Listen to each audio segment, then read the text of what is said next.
what I mean by these networks. It's not just the tribal authorities working against each other. Now, because I'm not a political economist, I'm actually, my discipline is law. The question I wanted to ask in this colloquium was, to what extent can the transformative legal order based on the Constitution frame mining and rural transformation in a manner that advances the aspirations to self-determination of communities living under tribal authority? Almost to take to at least entertain the possibility that we could have benign, wise tribal governance and not just bad tribal governance. I think the Bengwenyama case is a good case study to follow because they've used the law for so long to try and get prospecting rights on their own land. And this issue of the penetration of the legal order, the constitutional legal order, into society is something that SWOP links with SWOP's previous work on precarious society. So lawyers would be familiar with a very famous paper that was, well, in legal circles, 1998, written by an American scholar called Carl Clare. And in it he presented this concept of transformative constitutionalism. And this idea stood for the long-term project of constitutional enactment, interpretation and enforcement, committed to transforming a country's political and social institutions and power relationships in a democratic, participatory and egalitarian direction. The enterprise of inducing a large-scale social change through non-violent political processes grounded in law. That's what constitutionalism is supposed to stand for, transformative constitutionalism is supposed to stand for.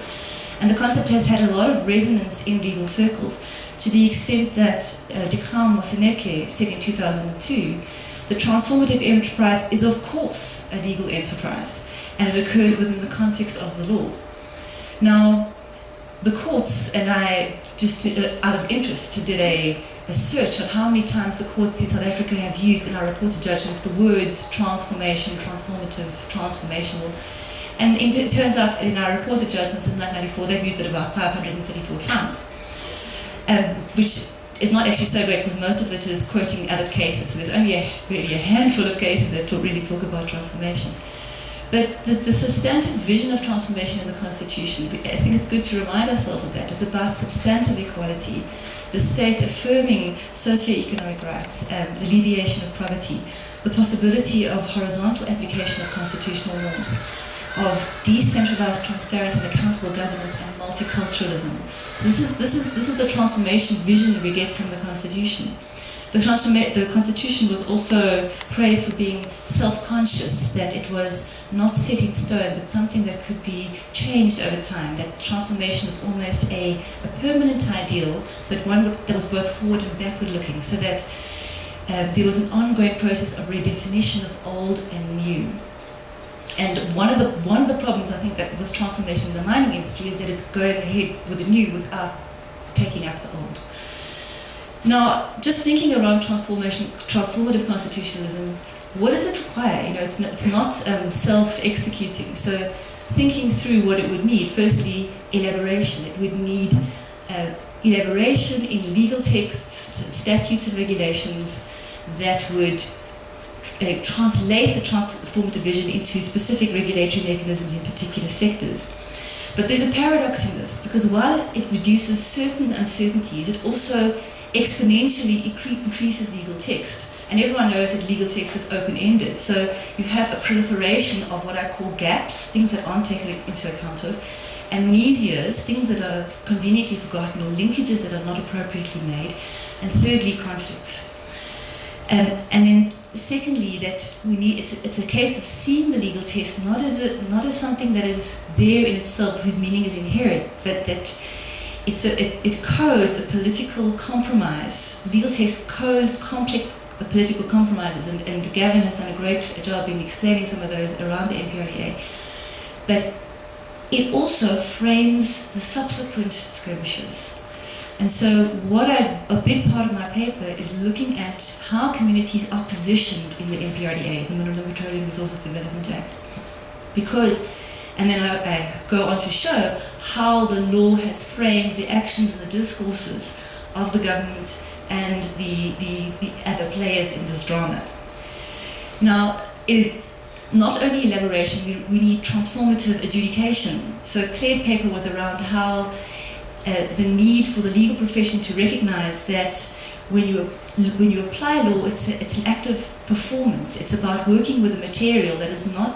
It's like working with you're a sculptor. The material is not inherently plastic, but it's not determined. So the act of saying that the law necessitates this, a formal interpretation, is itself a political act that allows the decision maker to not reveal their political allegiances.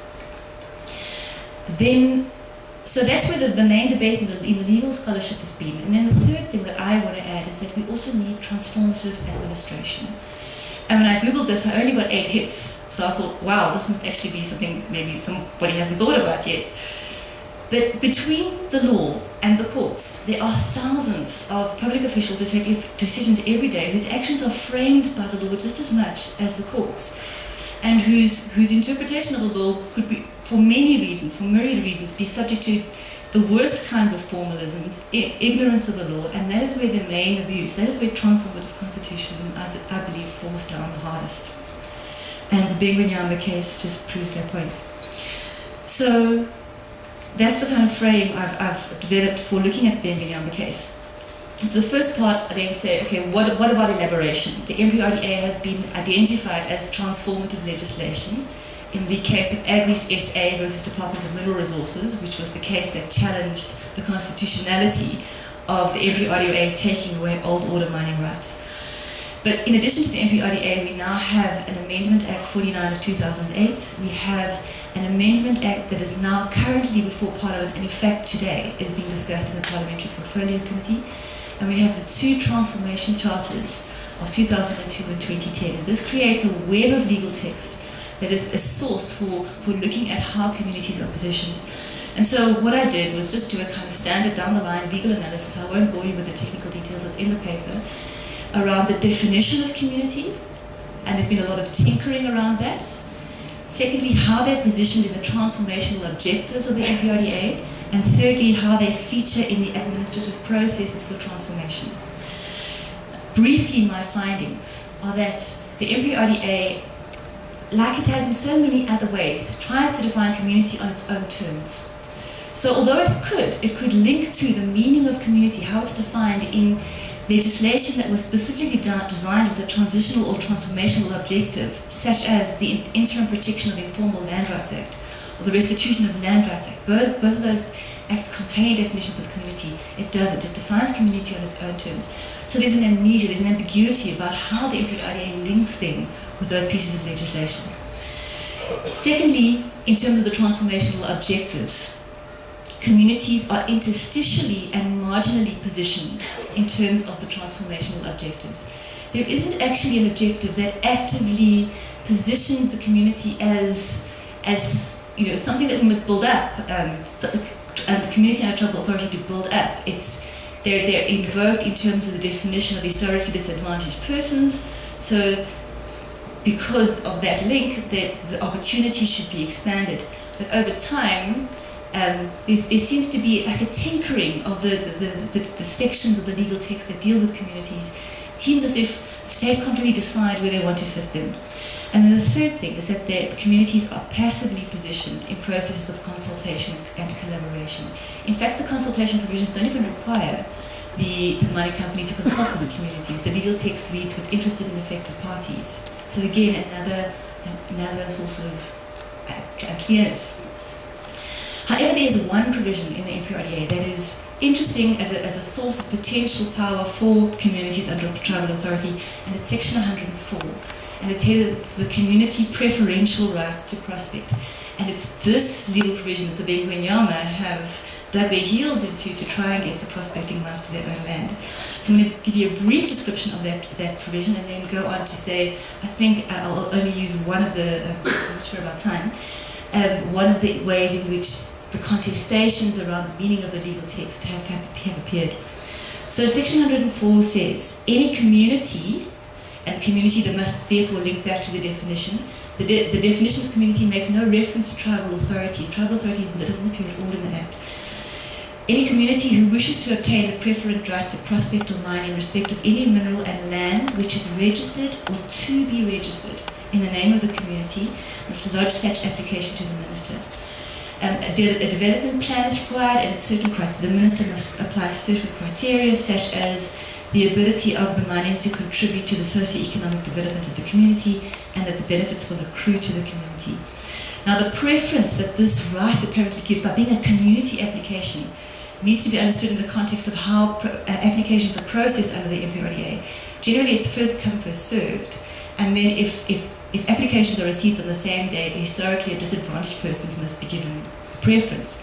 But this right, potentially over and above, gives the community, the minister must give that right to the community, even if it occurs later, after an application by historically disadvantaged communities. So it creates a real source of jockeying, I suppose, for power. So it's in the community's favour to try and use this provision. But significantly, you cannot get a community preferred right to prospect if another right a prospecting or mining right has already been granted to another person. And this is incredibly significant because it's all about the rush. So you cannot resolve the conflicts around tribal authority and about whose land it is, because you might be beaten by the right being given to someone else. Now, how have the difficulties with the Section 104 featured in the case of the Bengwenyama? I argue in my paper that the two main difficulties are around the use of the term community and the term land registered or to be registered.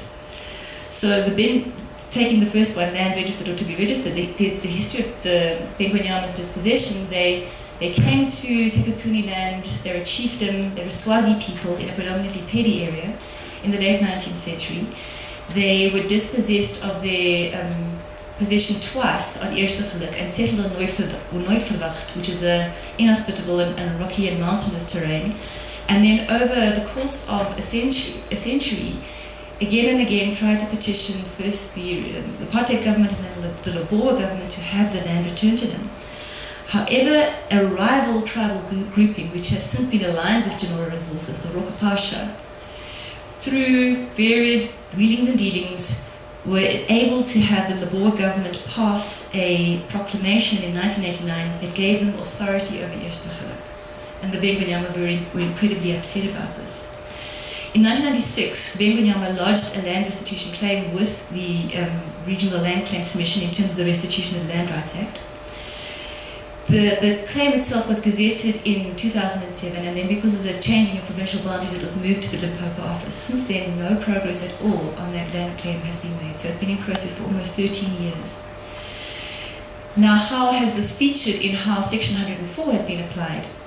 When, after the Constitutional Court judgment in 2011, when the minister had to re-grant the right, the way in which she justified not granting it to Eerste Geluk and not granting it to the Bengwenyama and granting it to Genora Resources and Rokapasha was on the basis of this proclamation. Which just, it's incredible for me because it's how this old authority and legal authorities continue to play a role in how mining rights are allocated. And then I go on in my paper to show how the courts avoided engaging with this issue of land ownership. Up to the Constitutional Court, which just kind of assumed that the community was the owner without really deciding it.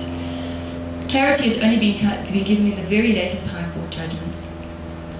So, and then the contestations around community, I don't think I have time to go into that, but there's been allegations that there are imposters and two members of the community who have lodged counter applications and have also been involved with court processes.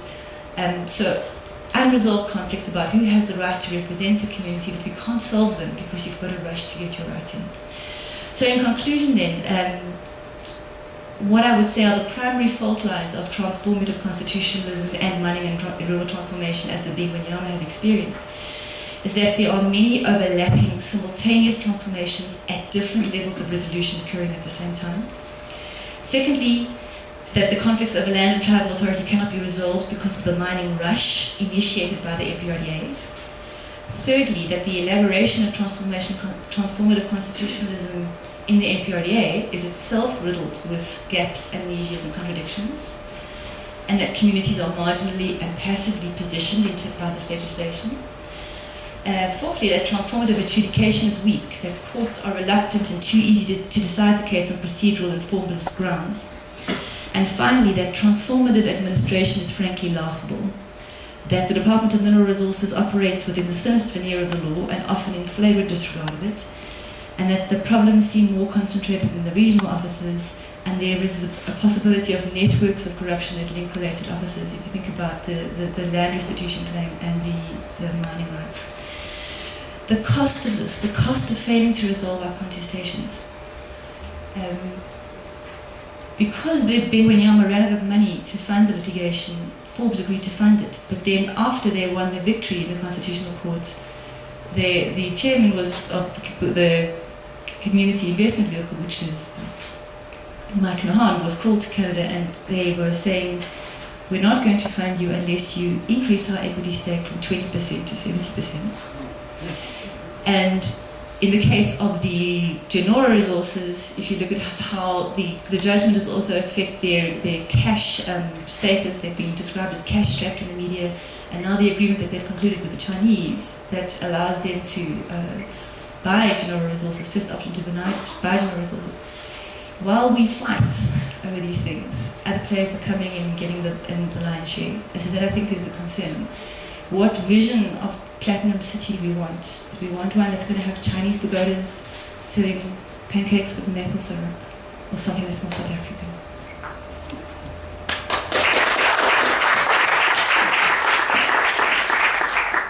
Thank you very much. I think you'll all agree with me that we've had three fascinating and extremely illuminating presentations, so thank you. Okay, now we're going to open it up for discussion, inputs from the floor, questions, comments. And among us, there are people who come from some of these areas and the tribal authorities we've been discussing, Bakhatla area and other areas. So I will encourage them also to participate in the discussion, because they are on the ground, they know what is going on.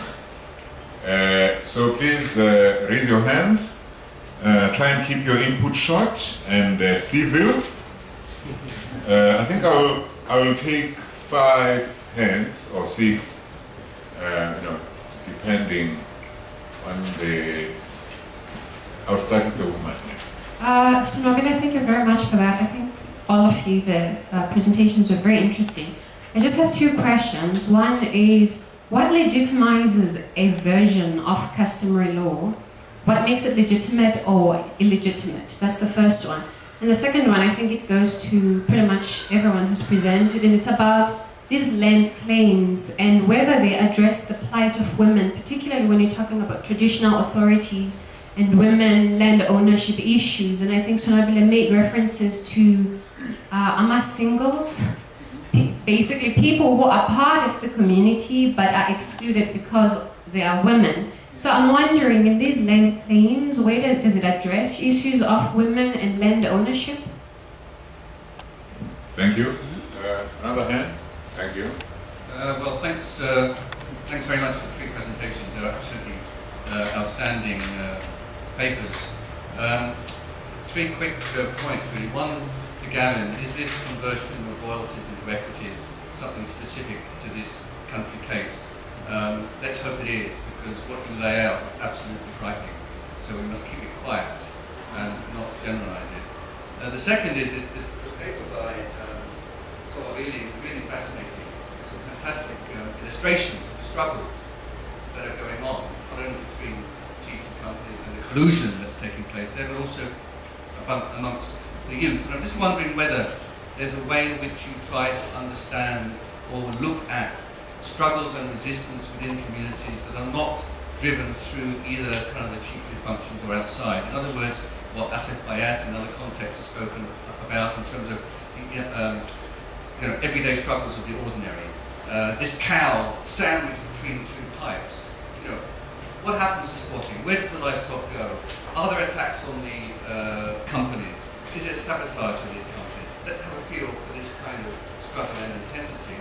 And for the lawyer, well, it's fabulous. You know, normally when I hear lawyers, it's an opportunity to doge. This was a really great presentation. And I'm just wondering, is there this debate here about free, prior, and informed consent? Thank you. Okay, I'm no control freak, but can the ushers not just hand the mic without me telling you who to give it to, please? Yeah, otherwise just give it to men or something like that. So, you've got the mic. Yeah, you can speak. No, you can speak, then she'll speak, it's fine. Okay, my name is Elliot Moyo from the CSIR. Very, very interesting presentations, particularly around, the complications, which I'm not sure if they are legally hinged or what's going on. But the interesting thing is that Tracy seems to be presenting a more legal, perspective of the issues. I've actually encountered myself several communities or tribes who are sort of involved in sort of seceding challenges, trying to get out of either the so-called recognized, tribal authorities. My question is, what seems to be a challenge and confusion is that there are so many sort of legal sort of interpretations or pieces of legislation. Now, my question to Tracy is it that there is no precedented law which can help, particularly the communities, to resolve the issue, or is it that people are deliberately playing around, these pieces of legislation? Given that our constitution, the current constitution is supposed to be the primary law that should be governing that. Thank you. Thank you to the... Thank you very much. Thank you to the whole panel. My name is Tara Polzanwato. I work for the Royal Bafokeng Administration. I have two questions to all three of you. The first relates to what you think the appropriate standard or level of analysis is for judging the legitimacy and effectiveness of a particular local authority, whether traditionally constituted or not.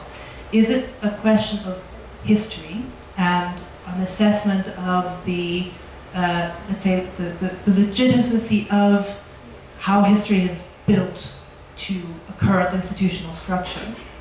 And of course, all nations and all institutions have complicated up and down histories. Is it a question of process? So an assessment of an ideal view of participation, or an ideal view of equal democratic voice, or how leadership is chosen, how leadership is held accountable, how decisions are made. Is it about that kind of question? What is the role of outcome? So actual service delivery to a large number of members of the community. How many households actually have water, electricity, jobs, school feeding schemes, whatever one might say. So I'm just interested in your view is of what level we should be arguing at, because I'm hearing different kinds of stories. The second question is particularly the model, just had a question about this or a comment about this, of turning royalties into equity. The Bafokeng logic around that is that it is an intergenerational fund. So royalties are dependent on current exploitation of a current resource. Mineral resources are, as we've heard all day today, not endless. So how do you use current resources in a way that will preserve them into future generations once the original resource runs out? Obviously, by trying to invest as much in current education as possible, but apart from that, to actually preserve the capital base for future use. That's part of the idea of turning it into equity. Now, would you say that that's a legitimate way of thinking about it, or is it still such a problematic transformation as you've presented. Thank you very much. Thank you. Last question, right at the back. Yeah. Thanks. I just wanted to say about Genora. I think Tracy was talking about Genora and Nkwe resources. And they're also operating in Limpopo on the eastern limb, in the Mondashoek area. And it's just an interesting story that I thought I'd share since I had the privilege of, it's not really a privilege, it's kind of disturbing, but I happened to be there for this incident. And the community was, in Haratau, was protesting Genora's prospecting on their land. You might already know the story, I'm not sure, Tracy. But they had actually made an agreement with Genora that they would stop prospecting over the weekend until they could have a meeting with the community on the Monday. Well, they went ahead and started prospecting anyway and kept operating. So the community went out and tried to block the operations. And some of us just happened to be there at the time. And so about 14 people were arrested, taken to the local police station for trespassing, blocking the operation.